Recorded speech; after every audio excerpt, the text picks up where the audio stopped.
All How right, was that? everybody, welcome back to another episode of Word with Ty Brownlow. I am your host, Ty Brownlow, and remember, no one is worthless, no story is worthless. Today, ladies and gentlemen, joining me all the way from West Palm Beach, Florida, please put your hands together for Ashley Paul. How are you? I'm great. I'm terrific. Okay. I'm very rejuvenated. I was at a concert in Peru 48 hours ago. I can't remember. And I got home and I've been trying to sleep and hydrate and get ready for the next thing. Okay. Well, I'm so glad you said that because you, Ashley Paul, have a single out called Love Light Me Up. And right now, currently, is number 7 on the Music Week commercial charts. Okay. Can you talk a little bit about that? And how did you come up with this lovely single? Thank you so much for asking. I'd love to talk about it. So it's interesting. This song, for me, definitely another layer of diving deep into my music, in the sense that it has so many layers to it. So we started by I wanted to write something that was multi-generational. I wanted to put, big band together with current house percussion sounds. And I was thinking of people like Tom Jones, it's so unusual. That was kind of one of my big band influences in this track. Okay. And, and then Elvis, just, old fashioned orchestra kind of sounds. And then I wanted to put it together with something really current. So I came up with this idea called Big Band House. I'm going slow because I want to get everything out. Look, please take us through this process. Okay. So I put it together, and I kind of, in my mind, had thought about it like it was Big Band House, like something totally different and kind of out of the box. And so, because I never like to write the same thing or write with the same people, it just I like to keep it fresh. Okay, so I think what happened is I went to work with Gemini, who's this amazing dance track producer, and we started working on the dance track. So that was the first layer. And when we were writing it, we were adding a lot of strings and percussion, and then we would say, okay, what would make it more house music, and then we would add those instruments. And when we were finished with the dance track and I listened to it, I took a deep breath and I felt illuminated. That's the word that came to my mind, And I said to him, Gemini, illuminate me. And I know it sounds kind of sexy when I say it that way, but I don't mean it that way. And it's kind of like, I felt crystals and notes going through me, and I could see them coming out of the top of my head and flying into the air. And I just felt that illumination feeling. And it was light, but it was also I don't know, it was almost like from another time kind of thing, like destiny coming through you, if that makes any sense. So then that was one layer. And then I went to go with some co-writers, work with them who I love, Alex Forbes and Jeff Renzel, who actually are so amazing. They used to write with Taylor Dane. I'm sure you remember Taylor Dane, right? Taylor Dane. Yes, I did. Okay. So I said, this track makes me feel illuminated. It makes me feel light up. And love lights me up. And then they said to me, well, they kind of gave me my words back, well, Ashley, love light me up, illuminate me. It was like, yes. Wow. So it's so interesting, when you think something and you're like, okay, does that sound good? Does that, I know how I'm feeling, but does that sound okay? And then you say it to somebody and they say it back to you and you're like, oh yeah, that's great. So it's kind of like wonderful to work with other people. I know this is like, that's a side dish to the song, but I love working with co-writers because they help me thrive, they lift me up, and I think we all learn from each other so much, you know. I mean, we all need each other, really, you know. Yes, and it is. don't you think? No, you are correct. Yes. Not to get sad. I'm not trying to get sad. So anyway, okay. No. A little deep. So yeah, so that's how we wrote it, and we just kind of went back and forth with different ideas of destiny, and there was a story behind it for me that was about finding your passion of what fills you up, and that being, you know, what you would follow through on for the rest of your life, your life's purpose, so to speak. Mm-hmm. And I that was what I was sort of saying. And so then we wrote the lyrics. So that was kind of how, so we went from the dance track to the lyrics. And now we have a dance track, which has a lot of instruments in it, which is what's so great and creative about the dance music that I love writing. It's like, it has 3 layers, you know? And I mean, not that it isn't great to get on the guitar and write a song, but it's like, this kind of writing is just so exciting to me. Okay. And so, I'm trying to think.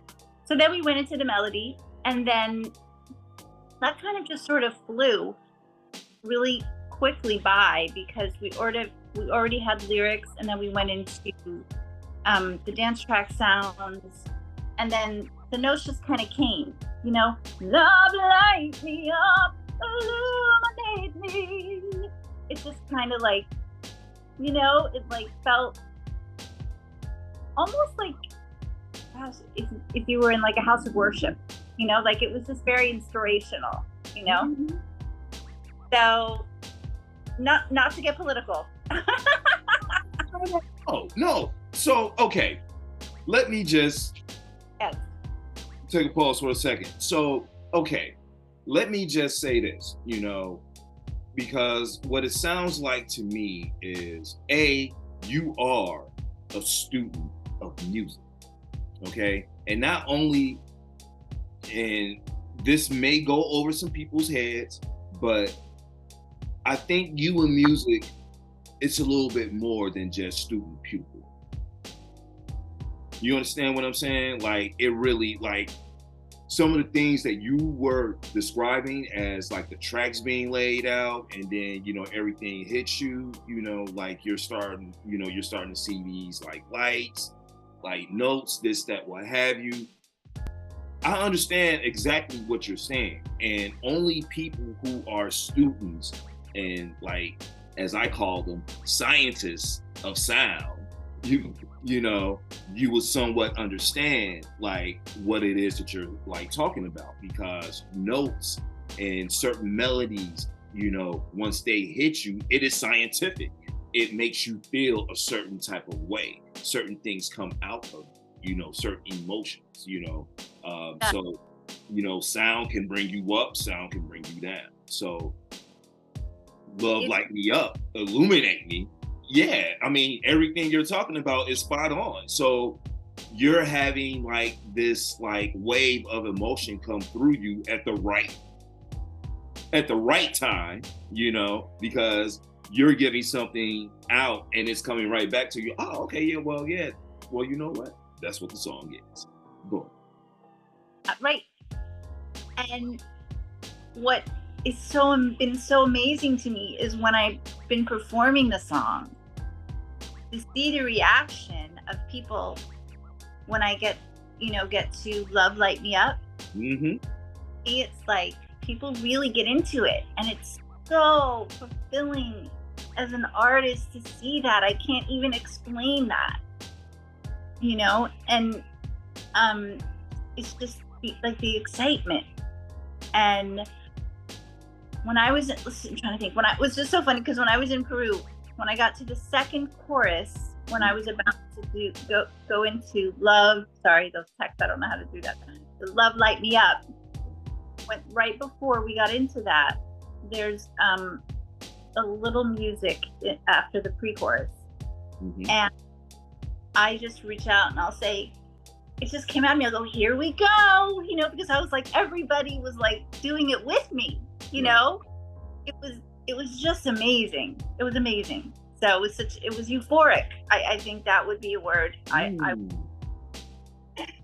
So yeah, it was illuminating.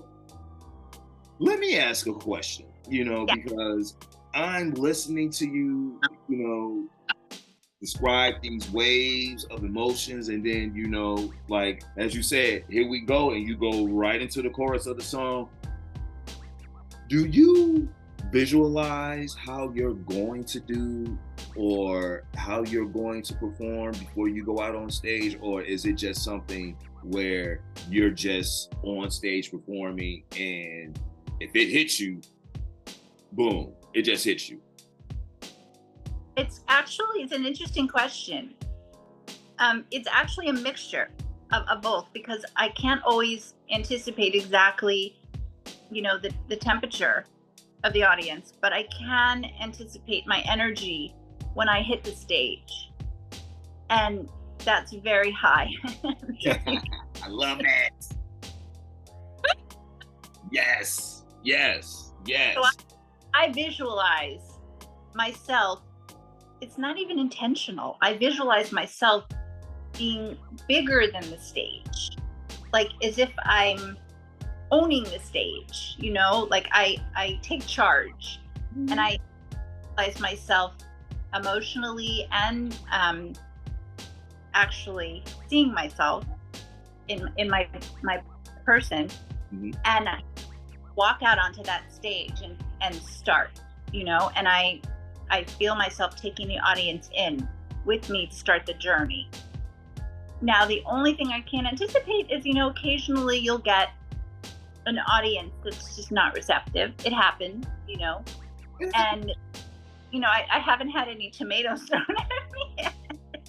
Now, I want to talk influences, because I know people, there are like many different types of artists that influence, artists in many different ways, not just, in sounding the same. There may be writing, the style of writing, fashion, or what have you. But coming up, who were some of your influences, and what was it about them that influenced, you towards, their life? Well, musically, it's interesting. I actually always wanted to be, not freestyle dance style, but a free disco pop singer, disco diva. Hey. When I was 10, I was crazy for Donna Summer. She was my biggest idol. I loved her. Seriously. Amazing. And I had gotten, it's kind of funny, I worked, I got a part in a touring show that toured like the East Coast, and I was one of two children in the show, and they put me in disco outfits, and I got to sing Donna Summer. And I have the picture. It's really funny. It's like, red satin. Okay. Yeah. Oh God. Yeah. Those. Oh, I just tied my arms together. Okay, red sequins and red satin pants, and I sang on the radio, and I was just crazy in love with everything she did. Her voice, her beauty, her presentation on stage. I loved her album. So she was a huge influence for me. And when I started touring in that show, it was just so great. And I knew at that moment that was something I wanted to continue to pursue in my life as an artist. And I was only 10. But before that, just really quick, I started out as a piano player when I was very young, younger than 10. Mm-hmm. And I played by ear. So I kind of, like now I heard sounds and notes in my head. Mm-hmm. And it just, the piano teacher and I didn't mesh because I did that. So that didn't go very well. That was over. Okay. So anyway, I decided that I heard, notes in my head, but I really wanted to be on stage, and I hadn't thought about writing at that time. And then fast forward, there weren't a lot of vehicles then for like an 11, 12, whoops, there goes my necklace, 11, 12-year-old to be in disco. Back then, like to put them in hot pants. True. Yes. Right. Yeah. Oh, it's fine, right? So, um, so I entered theater for a little while, and I thought that was really cool too, because I really believe that dance music has an element of musical theater in it. There's so much drama in dance music. It's so grand, It's even with the layers of writing, the 3 layers: melody, dance track, and then the lyrics, bring it so much bolder than other kinds of music. And so I feel I think that theatrical part of my life, and in that time, I loved Barbra Streisand, and I loved Melissa Manchester, who, by the way, I have a co-write with. I can't even believe it. You have a co-write with Melissa Manchester? Yes, like my idol. Okay. Yeah. Okay. So wait a minute. We're gonna talk about that in a second, but you finish it. Yeah. Okay. Yeah. Okay. I can't remember where I was. Okay. So yeah. So that musical theater part of my life, and I landed a lot of decent roles, and I feel like that kind of added to my ability to bring more even to my dance music, if it sounds, cool. And so those were my influences, and I think like a lot of those women, could do both. I think a lot of those women who were, disco divas could also, be in theater, because like I said, it's very dramatic. So then fast forward, I'm trying to think other influences. The ladies of the 70s are just, my ultimate. Vocally, I'm very much somebody who loves to listen to Aretha Franklin. I love her. I mean, who doesn't, right? But I mean, I listen to her tones, her ability to belt. She's a belter. She's an R&B belter, and it's amazing. And the emotion in her voice, when she sings anything. What did I hear recently that I loved? I don't know if this is like, am I digressing? No. Come on. Look, this is about Ashley Paul. This is Ashley Paul segment, okay? So give me Ashley Paul. If Ashley Paul is talking about Aretha Franklin being an influence on her because of her sound and her tones and the way she would belt, look, yes, I am here for it. Come on, talk to me. Like when I listen to her, her do. Okay. Yeah. I listen to her. Oh gosh, like a bridge over troubled water. That cover that she does is so good. Have you heard that one? I probably have not heard Bridge Over Troubled Water, but my mom has Aretha Franklin albums now, not the CDs or streams, people, the actual vinyl. So yeah, and she has them in a part of her house where I'm not even getting in there. So no.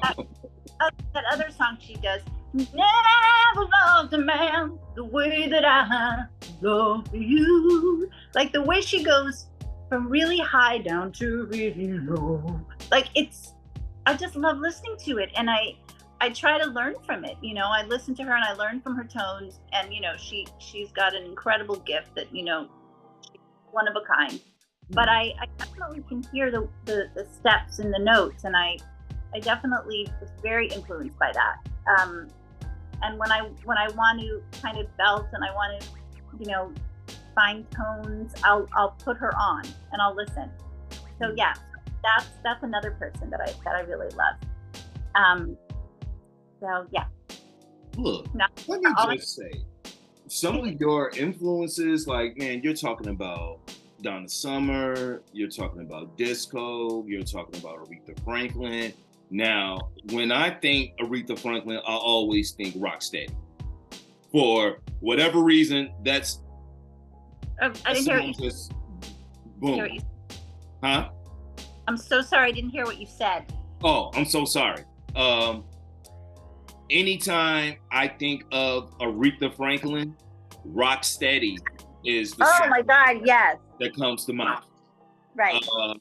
Maybe it was because I roller skated a lot as a kid, and when that song would come on, well, yeah, like the big kids would be pushing you out the way because they want to, like, you know. But anyway, that's a whole nother story for another day. But no, that's such a great song. Yes, I love Rocksteady. I love. Now, when we hang up, I'm gonna go listen to that. What it is. Oh, but well, no, because you're talking about like notes and belting. So yeah. So pretty much to the point I was making, like disco, up tempo. You know, yeah.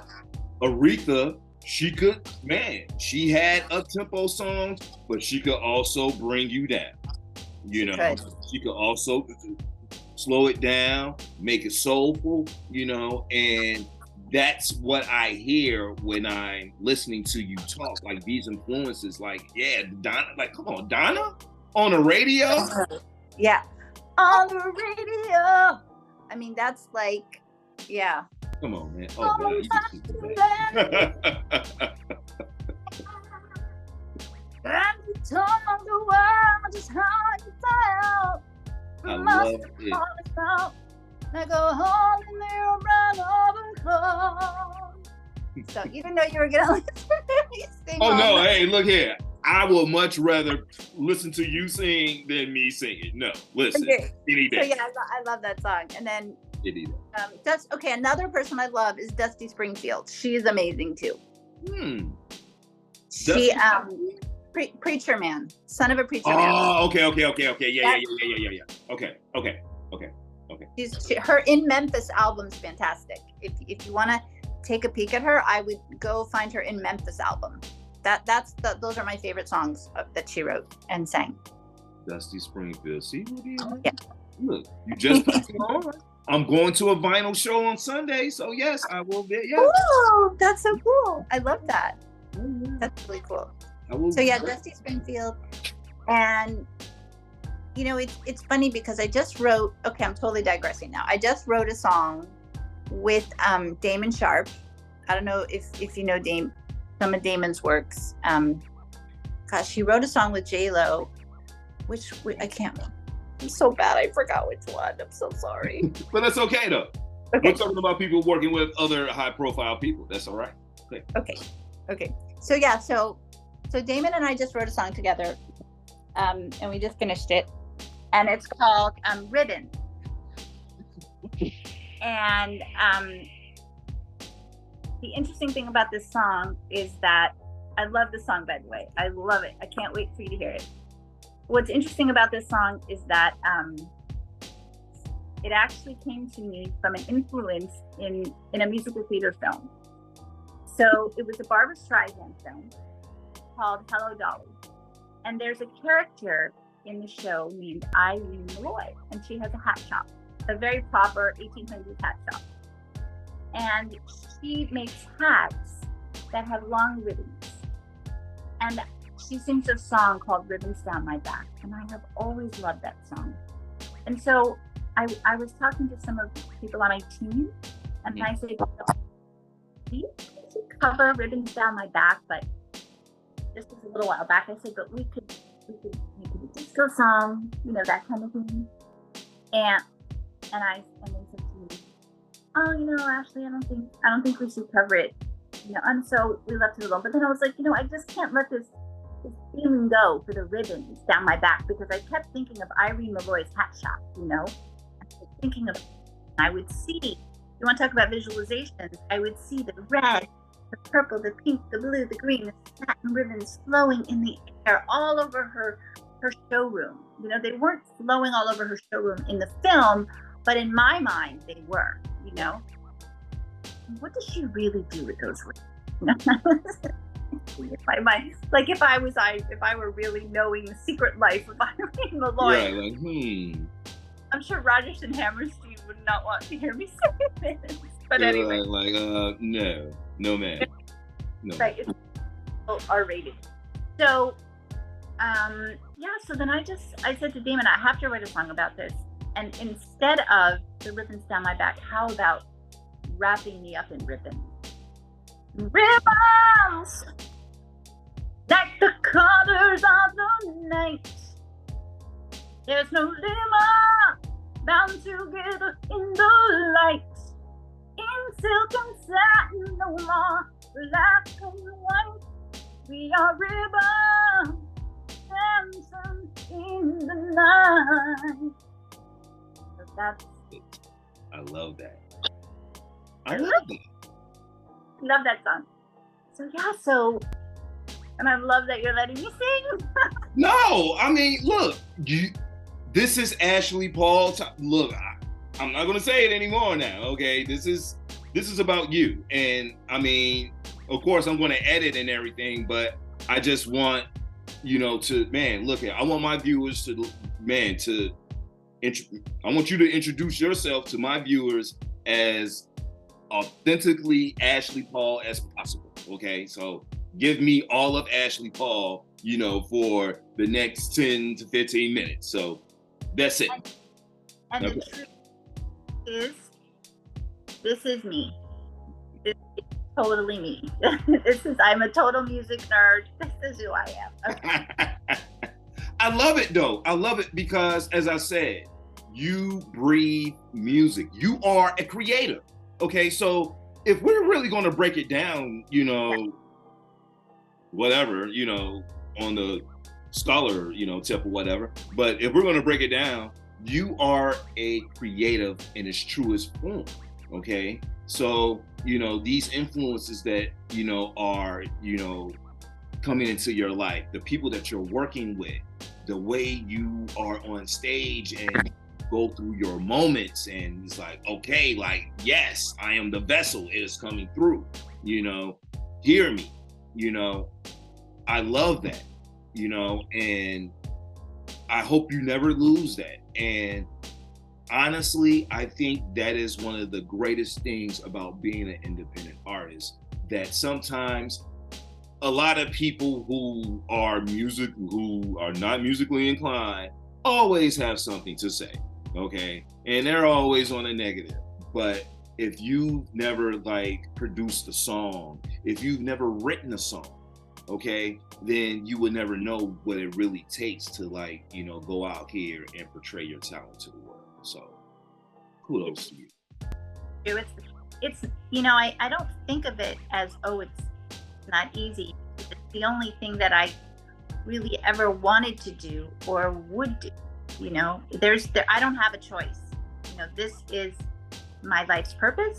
This is my path. This is who I am. So I don't really get into the whole, it's so hard, because that's like a whole rabbit hole. Yeah, right. Okay, all right.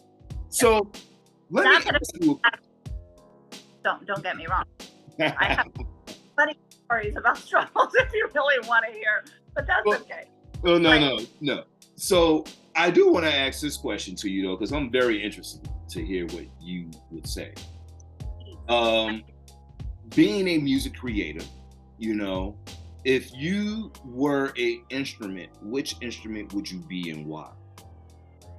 Oh, that's so interesting.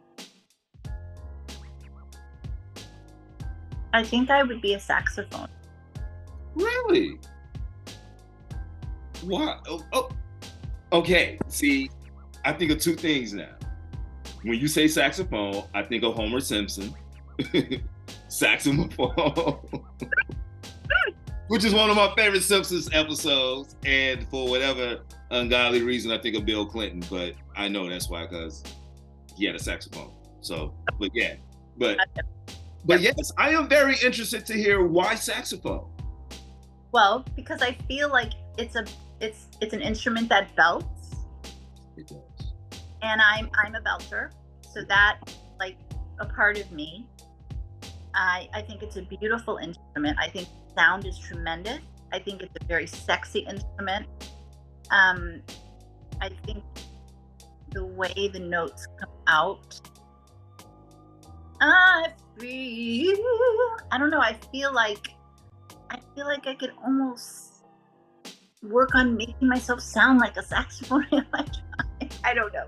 But I feel it. I just yeah, I would be a saxophone. I just feel very much a part of it. And I also love when I see other people, you know. I mean, I don't go to concerts that often, to be honest, because I'm always, but and I don't take a lot of time off. Okay. but but I do love when I see somebody playing the saxophone. You know, even if it's in a film or if it's on TV or if I see it on Instagram. I just find it beautiful and very sexy. See, the saxophone is, hey, look here. All right, fellas, I don't know how many of you all out there playing saxophone. If you got a saxophone lying around, I suggest you brush up on your skills and hit an Ashley Paul show and, go ahead and wow her and impress her with your skills. There you go. Maybe I should learn the sax. Well, no, the sax is for you. It's for you. It's for your enjoyment. Okay, so they have to play it for you. There it is. Okay. Well, no. All right. That is a very interesting choice. I love it. I love that choice. Okay. All right. So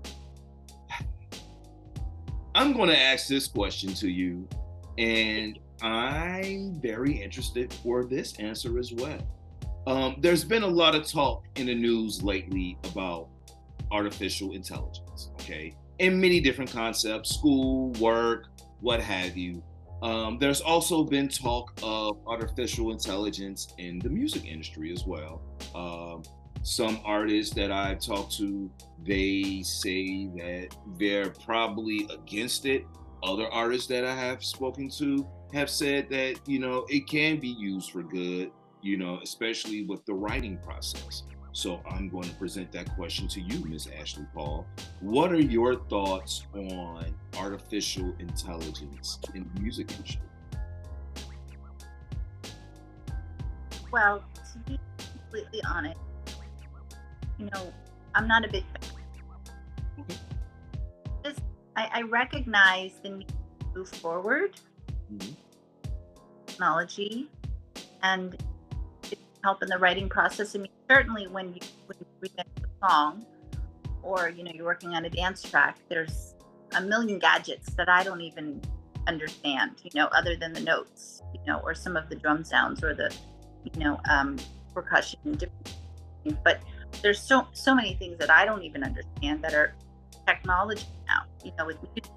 So I don't pretend that it did or it is something that'll be beneficial, but I think that it's a slippery slope, and I think that adding a little bit of it is okay, but I also don't think that it's going to take in certain areas of the music industry. I just think that even if it's a novelty, parts of it will wear off because music is authentic. I mean, even when you're remixing, a voice is a voice, an instrument is still an instrument. I mean, there's no substitute for that, So I guess I have mixed emotions about it.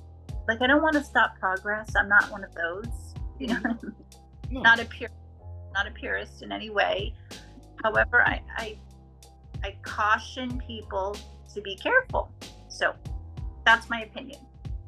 Well, and first and foremost, let me say I thank you for that, and my stage is a stage for informative content. I pride myself on that. So, there may be someone out there who takes the exact same stance as you do, and for the same reasons that you may take those stances as well. So you really never know. There may be someone like, forget about it. My personal view on artificial intelligence depends on the person using it. Okay. Right. And I'm going to say if you work in the music industry and you're using AI for things and you're using it wisely, to help the artist and the overall craft itself, wonderful. For those who are not as musically gifted or what have you, and they're just looking to make a buck, and they're just out here sampling voices, putting it together, making a goulash of whatever, that does not sound original, as you said, because there is no substitution for original sound. You can't substitute that. No, I mean, you just can't. I mean, I'm sorry, you just can't. So, thank you. I thank you for that. Okay, all right. So, Miss Ashley Paul, if people wanted to get in contact with you, if they want to listen to your music, they want to, chat with you on social media, websites, this, that, or have you, how can they? Oh, I would love it if they contacted me or followed me. So Instagram, I'm on Instagram. It's official Ashley Paul _. And Facebook, I'm Ashley Paul Music. And I'm working on a website, so I have more. I'm trying to think what else. I just went on something today. I'm the last person to know. It's called Threads. I know. I'm I'm the last person.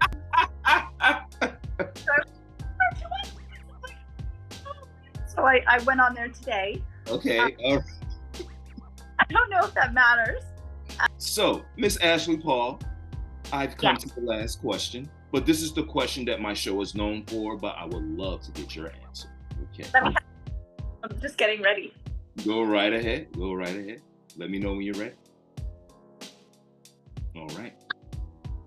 Miss Ashley Paul, what is the one word that best describes you and why? Ooh, baby, that's a hard one.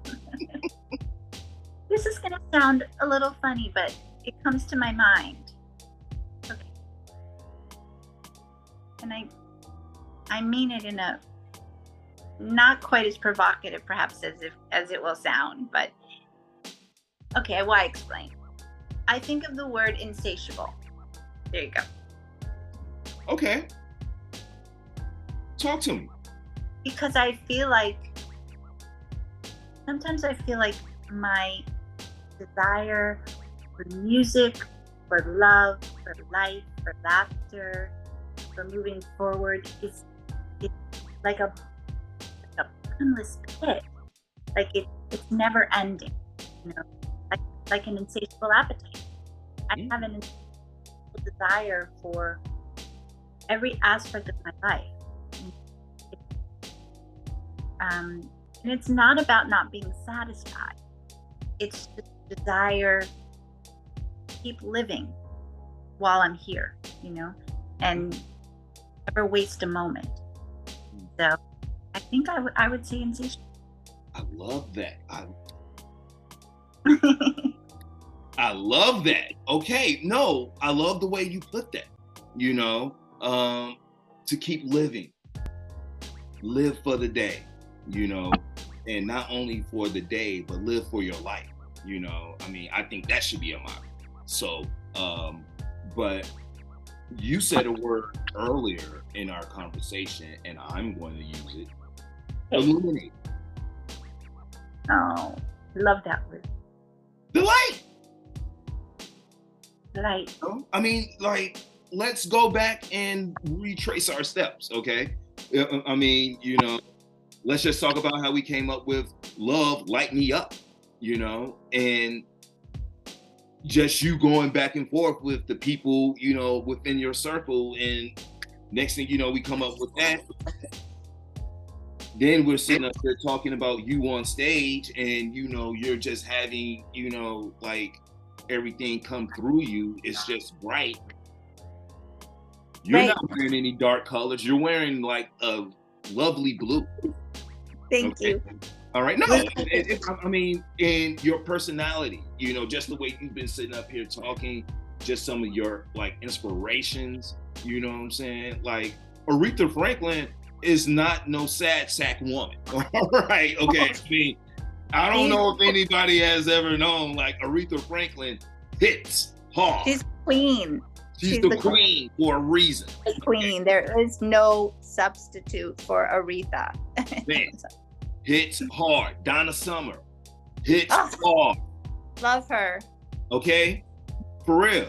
You know what I'm saying? I mean, look, all that, you know, so illuminating, you know, your personality. As I said before, I've seen your pictures. Anyone who like, man, watches you and looks at you and like looks at pictures of you can tell you are high energy. Okay? Thank you. You're high energy, and you can't be high energy with like a weak light. You gotta have a bright light. Right. Oh, I love that. That's beautiful. That's really beautiful. I mean, I'm just speaking of facts, but yes, you are welcome. So let me give you that. You know, so. Thank you. You know, that's so beautiful. That would make a good. That's good lyrics. Go ahead and write them down. Hey, look here. Look, you know, I was doing an interview. Next thing you know, hey, I came up with some lyrics. Boom. We got to do a co-write. Whatever. Hey, look here. I am here. Okay, I am here. And look, I am here. It sounds amazing. Well, no, I love it. That's interesting to me. You know, the way you come up with your concepts of writing. You know, like, do they just hit you on the spot? I mean, is it inspirational? Yeah. Like you said, raining rubies, you know, but I'm thinking about, you know, what would it feel like to be in love? You know, it would feel like raining rubies. Hey, it's raining outside. It's raining. Boom, song. Yeah, and I remember I texted Carlos, his artist name is Jackie's Boy, and we were gonna write something together the next day, and I texted him at 3 a.m. before he drove down from Orlando, and I said, Carlos, it's raining rubies. I'm like, that's the song. I'm like, we're gonna write about raining rubies. And you know what? Like, so answer me this, because like I can always imagine like being on the other end of the phone and I get that call. So when you like have these moments and you're reaching out and you're telling people about, you know, hey, I have this idea for a song, I have this idea for a project, I have this type of idea. What, like, can you recall one of the, like,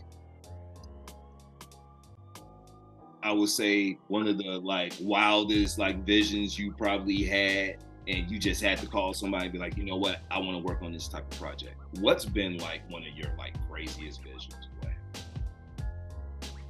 My craziest vision, gosh, they're all pretty nuts. You know? That's kind of how I write. So, you know, let me think. Oh, here's one. Okay, so I wrote a song in 2021 about love in lockdown, you know, and I had sort of like imagined this fictitious relationship where two people like fell in love, but they never met. They texted, but they never saw each other's faces. They put their hands up between a wall.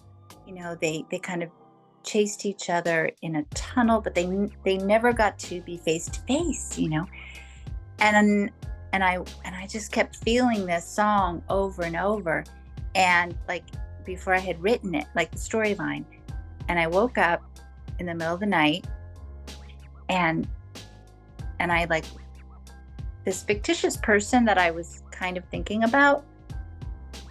It's almost like they existed already, but they didn't exist.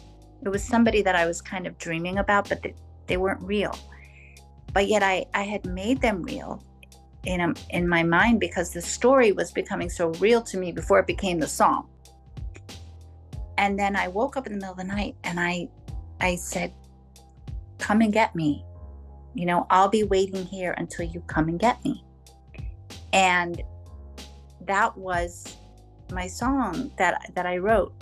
And I woke up, who did I wake up that night? Well, I remember. I woke up Jason Dowman at my label, who's also a dear friend, and he's a brilliant creative too. And I woke up at 3 a.m. and I said, oh my God, I have this song. It's, I'll be waiting here until you come and get me, till you come and get me. And he was like, oh, wow, Ash, that's great. And I love it. Call me tomorrow. And he was sleeping. And and then the next, I think it was like a couple days later, I think I was working with Gemini. And I told him about the idea and the lyrics, and I said, it's kind of a mystery, so let's write a dance track that's very intriguing, like a 007 kind of dance track, and then we sort of went on, and it was like, bright lights, the night has begun to show. Love is a tightrope, don't wanna fall. Some chase and some rather let it go. When do you know? Until you come and get me, come and get me. I'll be waiting here until you come and get me, till you come and get me. And then you have to hear it on go listen to it and tell me what you think. It's very it has like a lot of intrigue to it. And it's all about, it was the first song I wrote after lockdown. Okay. Yeah. So I think that was kind of, to me, it felt crazy because I had this whole person in my mind that didn't exist. Well, but see, to your credit, that's the visionary in you, because you have to have something, like you have to visualize something to write to. Right. That's true. And I think that's just where your creativity just takes off. Man, that's what sets you apart from everyone else. The fact that you can put yourself, mind you, real or not, but it's this person. There's this entity here, and I'm talking to this entity, and I'm going to speak this entity into existence, because a lot of what I hear you say, you're going to speak into existence. I kind of didn't. It's interesting that you say it that way, because the song was about fantasy, and I wanted, after I came through with the song and I started feeling like, what was the message in that song? There's a deeper message in here, and it was kind of about fantasy, how important this imagination for everybody. That's where we create. Especially when it was so frightening, and people were so alone, and so many people were isolated.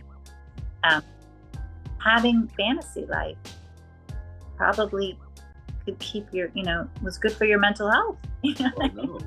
And to your point, yes, that's probably the only thing that's keeping you afloat from, crashing, because, and once again, kudos to your creativity, taking you somewhere where you didn't feel trapped, Right. Because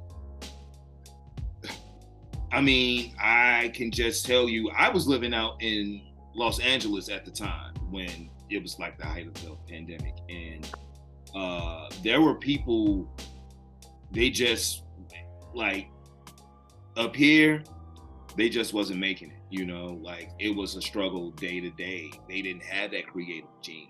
They didn't have that extra kick. And, it was kind of depressing. But